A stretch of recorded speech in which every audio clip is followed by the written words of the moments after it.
Welcome to another episode of Four Guys Talking About AI. Today we got three guys talking about AI. I'm here with my friends Greg Sterling and John Gerard. I'm Andy Stoyer.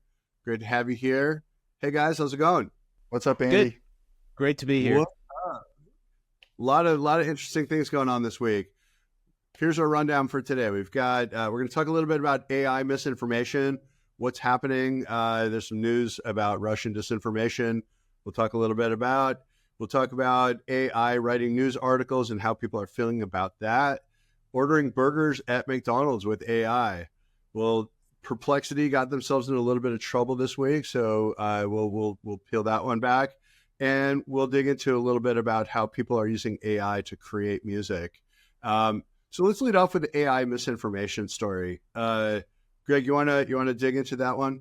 Yeah, there was a study by NewsGuard, which is an organization that's sort of a journalism integrity group, that said that about 32% of the time, leading AI chatbots, sort of all the usual suspects, including ChatGPT, Gemini, etc., Claude, spread Russian disinformation narratives, and they're picking up on some fake news sites and some propaganda sites. And they looked at 167 websites posing as local news outlets that regularly spread false narratives serving Russian interests ahead of U.S. elections. And they looked, they encompassed in their study ChatGPT 4, U.com, Grok, Inflections PI, Mistral, Microsoft, Meta, Anthropic, and Perplexity and Gemini. So pretty much all of them, to varying degrees, were caught up in this, because there was this network of disinformation sites that they were drawing upon, and they didn't have any defense against it, which is kind of a scary thing and more consistent with what we've seen with social media and other things. It's getting to a point where it's quite serious, and people are being influenced by these things undoubtedly as they see more and more of this kind of propaganda and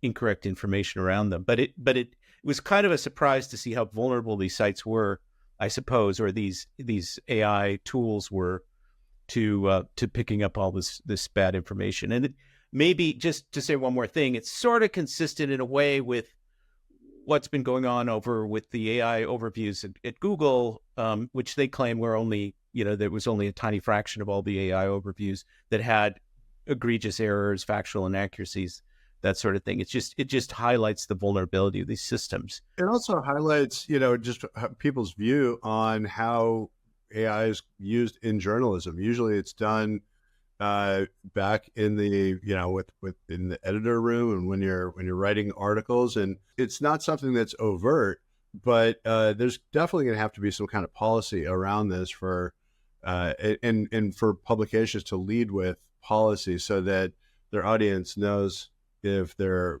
an AI-driven source or AI supplemented, or if they're just not AI at all. What do you guys think? How do you think that plays out? I think we're setting up for a sort of a classic arms race in between cheating and cheating detection, right? Like there's lots of other good examples of this out there. It's actually a big theme in evolutionary biology as well. But the idea is that if it is not very expensive to cheat, then cheaters have a strong incentive to cheat. And then people who are trying to detect the cheating will create countermeasures to catch the cheaters. And then the cheaters will level up, and then the detectors will level up. It's the SEO marketplace. It's the SEO marketplace over again. Yeah. And so I don't know. I think, I don't know what that looks like in terms of who wins that race. I know that arms races of that kind end up being very, very expensive. I suspect that this is going to have to get solved at some level on, the big AI company side. But this is classic. I think what's referred to now as data poisoning attacks, right? So it's basically injecting very specific information into data sets that are being sort of slurped up by these LLMs to sort of train it to say the wrong thing. And it's not an easy problem to fix. So it's going to be a tricky one, I think.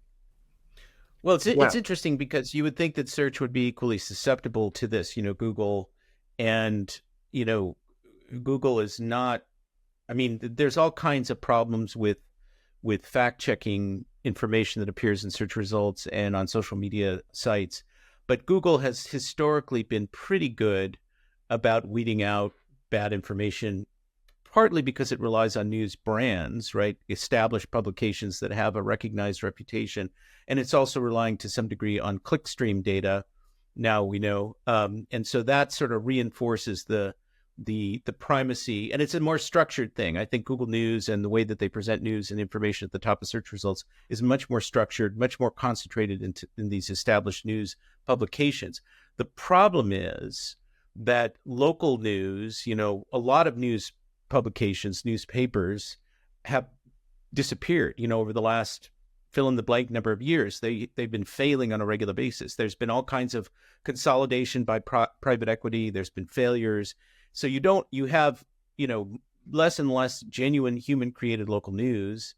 In fact, I saw a report that said there are now more US based partisan sites posing as local news than actual local news sites in the United States. So these are people trying to manipulate public opinion by creating the appearance of news, trustworthy reporting. And but anyway, so I think that the challenge is that the infrastructure that supported accurate information, has broken down or is breaking down. And in the frenzy of cost cutting and sort of profit driven information content, I mean, Twitter famously just got rid of its whole, safety group a while back, and Facebook has dialed those kinds of employees way back. So they're at a time when disinformation is rising. You've got the big platforms that have reduced their enforcement or reduced their scrutiny of that kind of stuff, and are relying more on the community. See YouTube Notes, right, that they just introduced.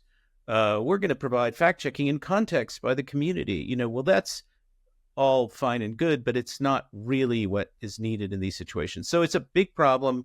I agree. It's not something that's going to be solved readily, and I hope it doesn't result in some kind of real horrible, disaster for this country or any country, really. Yeah, it reminds me of that episode with John Oliver where he got his whole audience to change Wikipedia and change historical facts. Right. If you have the crowd sourcing the truth kind of thing, you can see how that can go sideways. Well, I mean, look at how many people in this country believe all kinds of crazy, I mean, I won't go into them, but all kinds of crazy things that simply are true and are easily disprovable. So crowdsourcing, bottom-up stuff, grassroots, democratic, this and that, very valuable and useful in a lot of situations, but not necessarily in this kind of a fact-checking, news-checking circumstance. Yeah, there's a trustworthiness that is on a brand level of which sources you can trust. It feels to me that a lot of these news publications are going to have to not only have a stance on what their position is on supplementing or writing content with AI, but really put that up front so that they're very clear with their audience what their position is and where they stand on that. Right. And that's what people want. I mean, the Reuters recently published a study based on a survey that said UK and US basically said the majority of people don't want AI written news. I mean, there was some nuance there. But most people said, we don't want to see news written by machines. And, more and more news organizations, in order to save money, are turning toward AI, many of them to do sort of back office stuff that helps journalists be more effective. So there's a lot of benign uses of AI in a journalistic context, but people don't want to see AI written news, and anything with AI really needs to be disclosed. I mean, witness CNET, there was a CNET debacle, and there were a couple other examples of people trying to sneak AI written content into their, for SEO purposes, and it was wrong or it was embarrassing or whatever. I don't remember the specifics. Yeah. By the way, I suspect that people were actually saying that they don't want AI news where they can tell that it's AI news. Like, I think if, you know what I mean? Like I'm not sure if this is an ethical objection that they have to displacing journalists and not having human, or if it's that it's not as well written and it doesn't have facts in it, right? They're worried about the implications of AI, of machines writing news. I think that's what it is. Right. So if they didn't know, if it was so well written that they wouldn't know it wasn't a human, then they're not going to know it's not a human. The but I turning think test is, yeah. yeah, I think the concern is one of accuracy and you know, accuracy. I mean, I suppose if you could say this is going to be 100% accurate, people maybe wouldn't care. But I think that there's fear about what happens when AI takes over the news. And also brand reputation, right? I mean, a publication they build their whole reputation on the authenticity of the news. Yeah. And if you're faking it, so to speak, as by using AI to write the news, even if it is written very well and you can't even tell that it's written by AI, it seems to be a culturally a problematic issue for publication. If you get caught, it's going to screw your brand to some degree, Big right? time. Exactly. Yeah. I just was going to sort of say, closing out a little bit about how you fix this. I mean, Wikipedia was mentioned earlier, and there was sort of the thing there about John Oliver and whatever.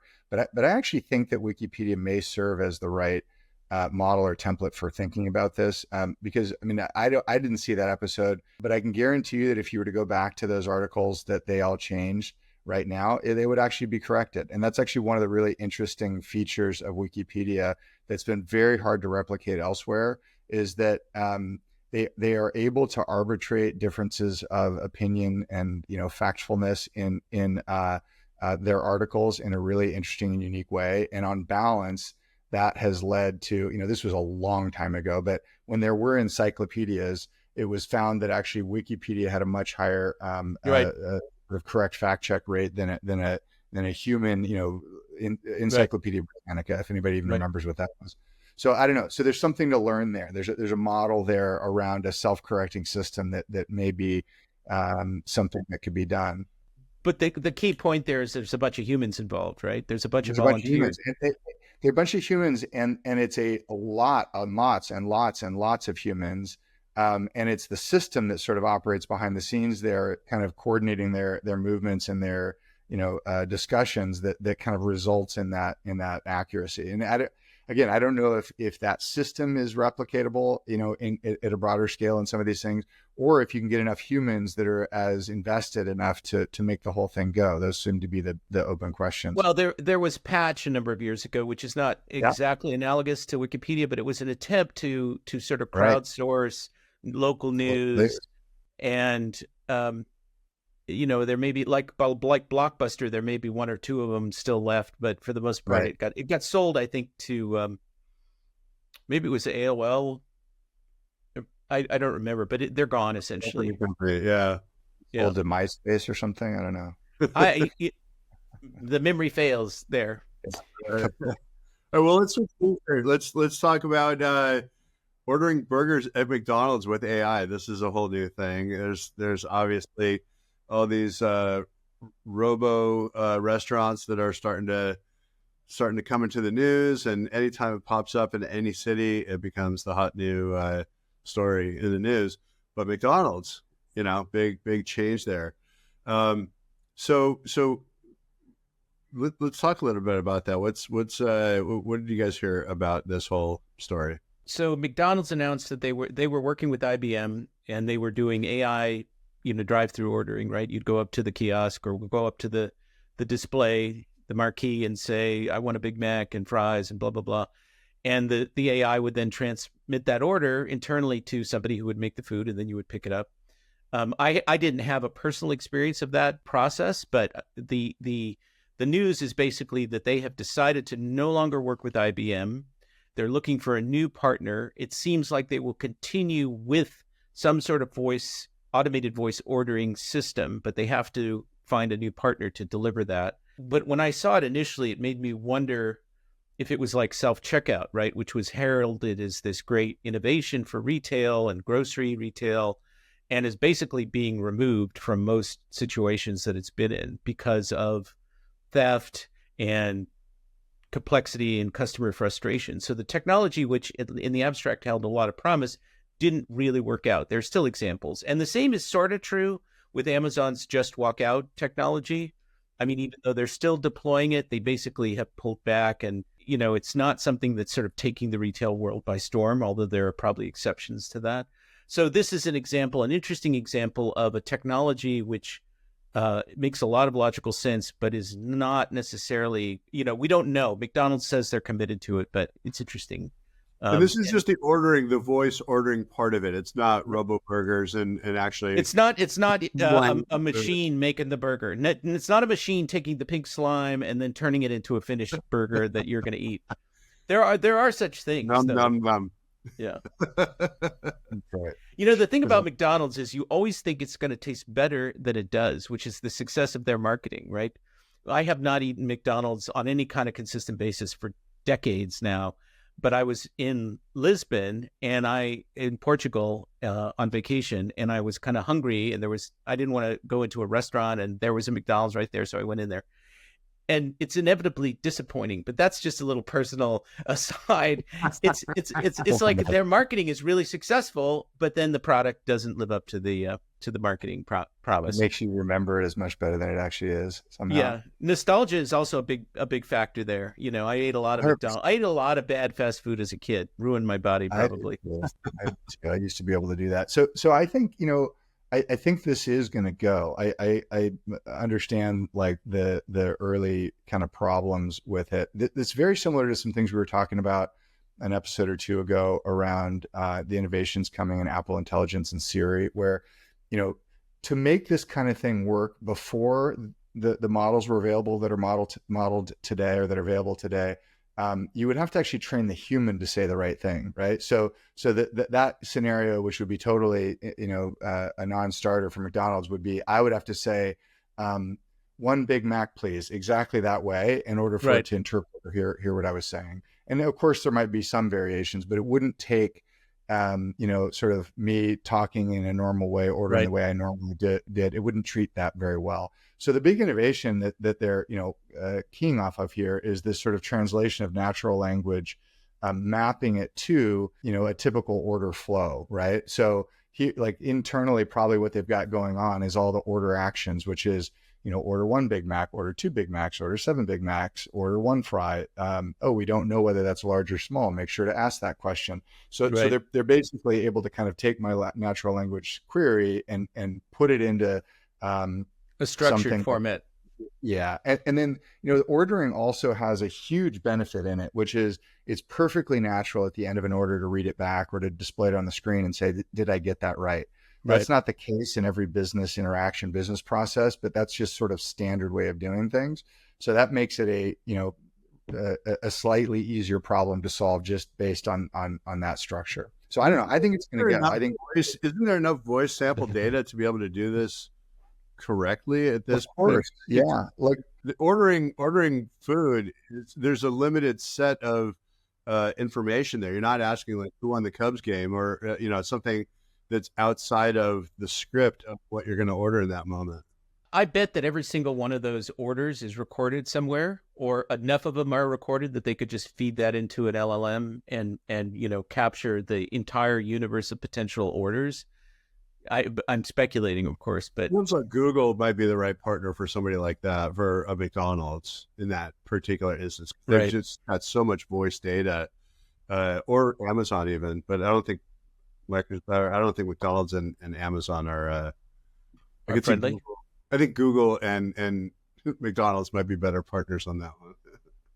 Yeah, I mean, actually, it's funny. Even just hearing the name IBM in this was like, oh, those guys, they're still around. They're still around. Yeah, like Kodak. They're like Kodak. Elementary Watson. Yeah, exactly. Never happened to Watson. IBM is really interesting because they had Watson, right? And Watson was did the Jeopardy thing, and that was very impressive. But they were ahead of their time, sort of, and they were never able to really parlay that into into real business. And I think they ultimately sold a big chunk of Watson, or they made Watson a healthcare focused thing, and they were trying to sell it off, and they sold it off to somebody, but I don't remember who. But that was it wasn't a failure exactly, but it certainly didn't fulfill its early promise. I mean, they were talking about AI way before before it was cool. Yeah. It was more enterprise level, kind of stuff. But well, let's switch gears here. So Perplexity, big story with these guys. They got themselves into a little bit of trouble John, you want to talk a little bit about what happened there? Yeah, so this was such an interesting one, and it was sort of came up in this little obscure corner of the internet, Hacker News. There was somebody who, a developer who had a blog website, who was sort of curious about how some of his information was showing up in answers in Perplexity, and so he ran a couple of experiments. And one thing he did was put some very unusual story that wasn't anywhere else on the web on a new page on his site.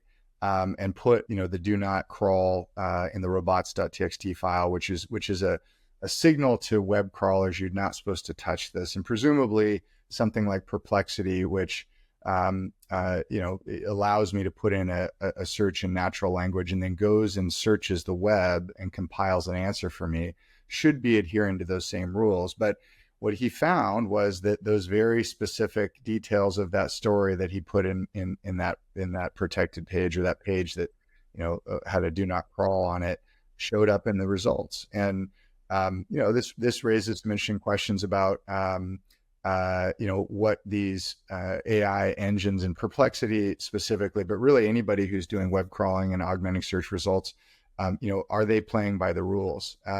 He also noted something interesting, which may have been sort of an innocent mistake, but the other thing that happens when any site or any browser or any web crawler goes to a website is it identifies itself with a user agent. So it says, "Hey, I'm Chrome on a Windows machine, and this is the version of Chrome I'm using, and that's who I am. So give me something that fits that." And as he kind of reported it, Perplexity's web agent, as it identified itself in coming to his site, was a little bit obscured. It looked a little funny, and I think you could make the case that you could still figure out that it was Perplexity, but it wasn't the documented web agent that Perplexity is supposed to use to identify itself. So look, this raises all kinds of questions about, are these engines that are honestly providing quite good and interesting results, are they actually playing by the rules? Are they following the rules of the road when it comes to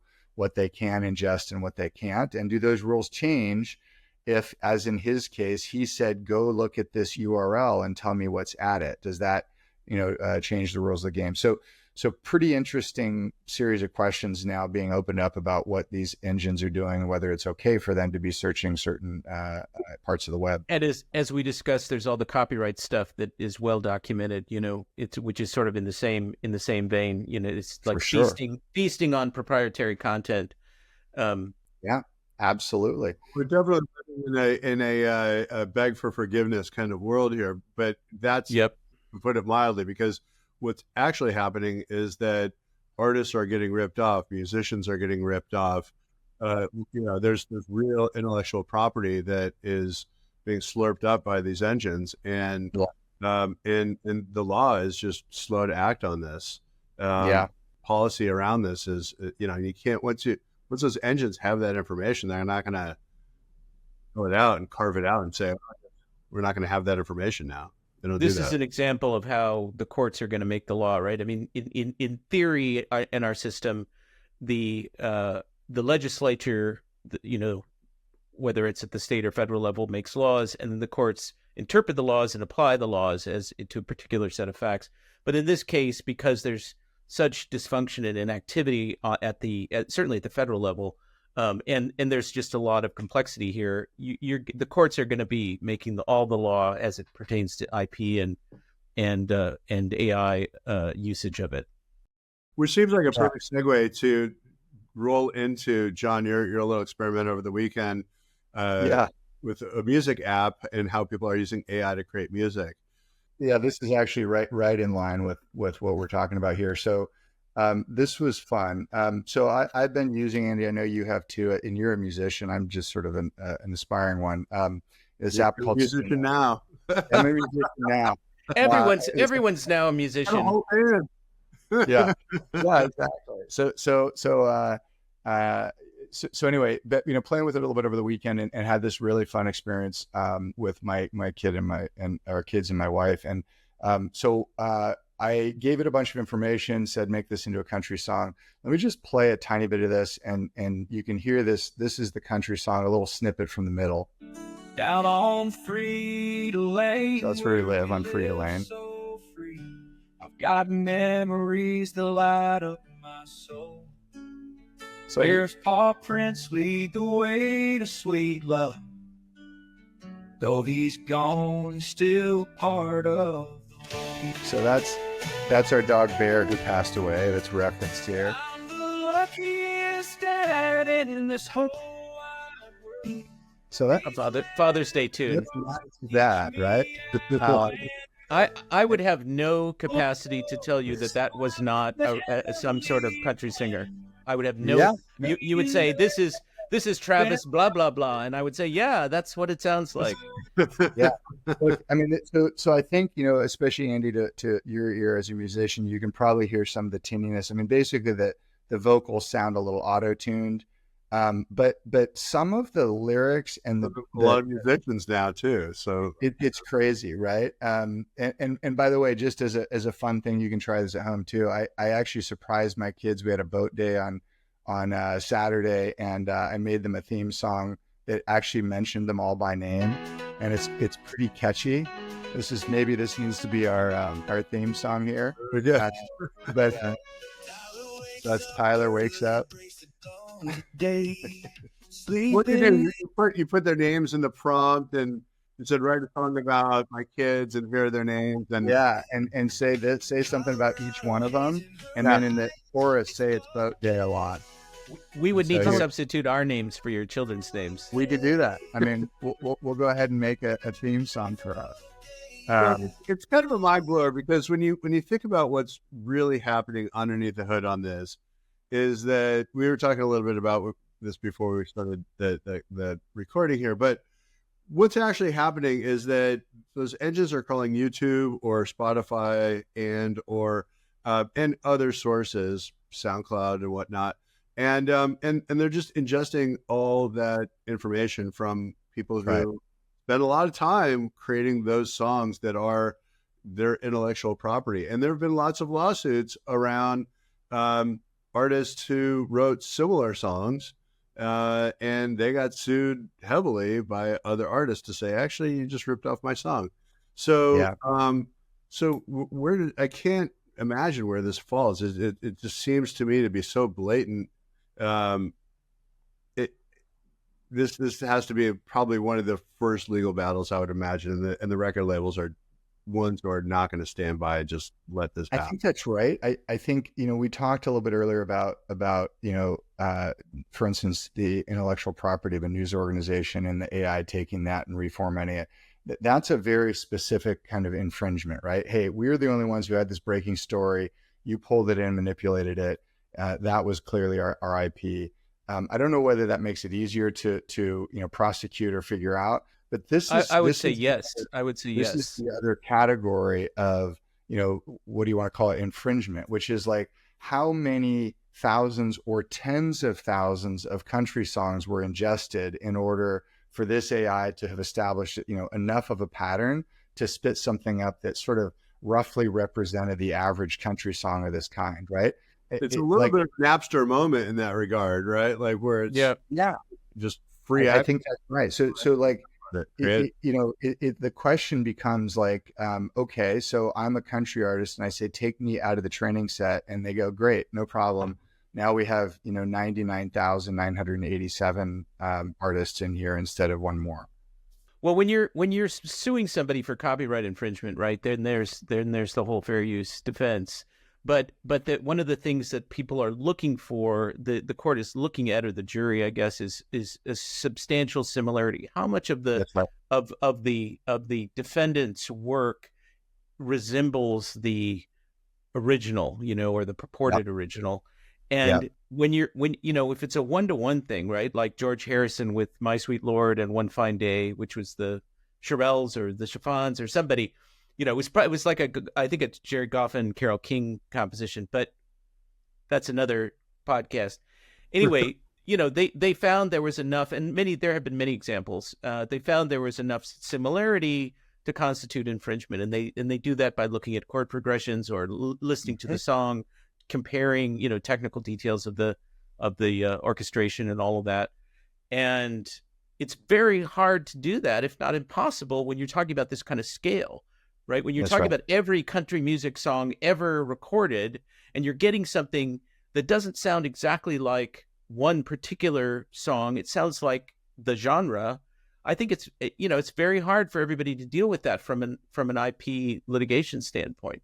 Yeah, it seems And impossible. I'm sure those algorithms have something programmatically in there to make sure that it doesn't sound Exactly like whatever song. like that. Yeah, yeah. I'll give you something notable, which is when I tried to say make a song that sounds like Maroon 5, they said you can't do that. So you Right. can't actually choose. So Because they're that's a talking- CY. You can do it, but that's a Right. CYA move And on that's their exactly. So what did I do? I said, what's a description of the genre of Maroon 5 music? I went and got that and dropped part. You it did in. a It sounded workaround, and it totally right. Now, wherever this all lands, let me say this: like, my kids were absolutely stunned. Like, and it's hard to stun, teenagers, early 20 somethings with technology, and they were stunned.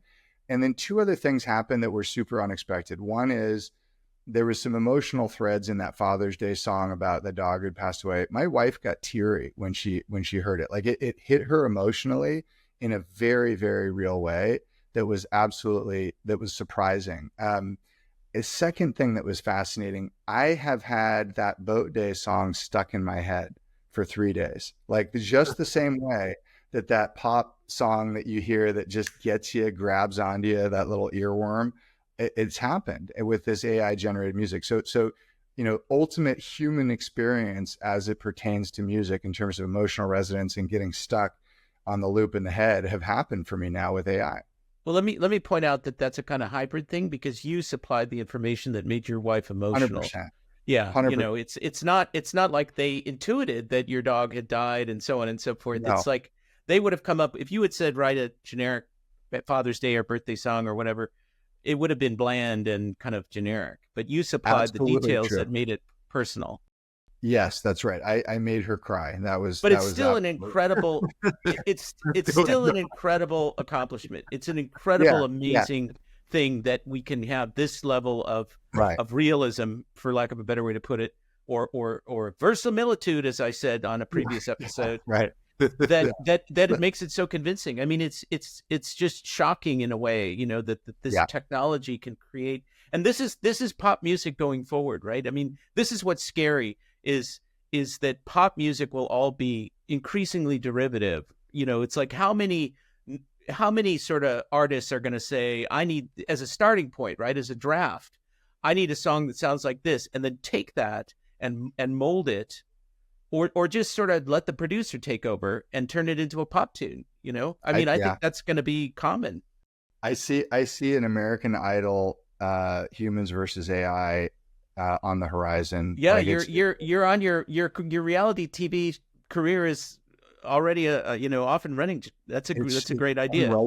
I'm right there. Yeah, and you have a blind panel judging, right? You have judges who don't know who wrote the song. I actually worked this up over the weekend. I mean, what you do is you have a huge panel of people who listen in the audience or whatever, and vote before you even get to the stage. Who rate and you evolve the perfect pop song is really what you do. But anyway, that's another story. Yeah. All right. All right, let's wrap it up here. Final thoughts for this week, Greg? Go ahead. Well, I mean, obviously, there's a ton of stuff we didn't talk about that we'll talk about later. All of this continues to be really amazing. AI has really changed the way that I work, and I'm very bullish and supportive of it for the most part, recognizing its limitations as we've discussed. But one quick sort of final note: a study. I think it was. There's a couple of surveys, but basically, the study that was being discussed in this particular TechCrunch article was saying that large enterprises have not embraced AI as quickly as the hype would suggest, because they've got some deficiencies, missing people, missing, skills and legal concerns and other things, data concerns. And so it's a much more complicated situation than just, this is a great transformative technology. Everybody's going to use it. Everybody's going to use it for everything. Humans are going to be replaced left and right. I think the story that's evolving is a much more complex one. Luckily for everybody, it's not just, fire the humans, elevate the machines, And there's a lot more to talk about going forward. My big takeaway, I think, it really comes out of the emotional experience I had with the music. So my prediction is an AI pop star that hits the scene that is a candidate for a Grammy in 2 years, and there's a huge debate over whether that's legit or not. Must you be human in order to win a Grammy? So that's 2026. That's what I'm saying. Grammy is 2026. It'll happen in China or Japan first.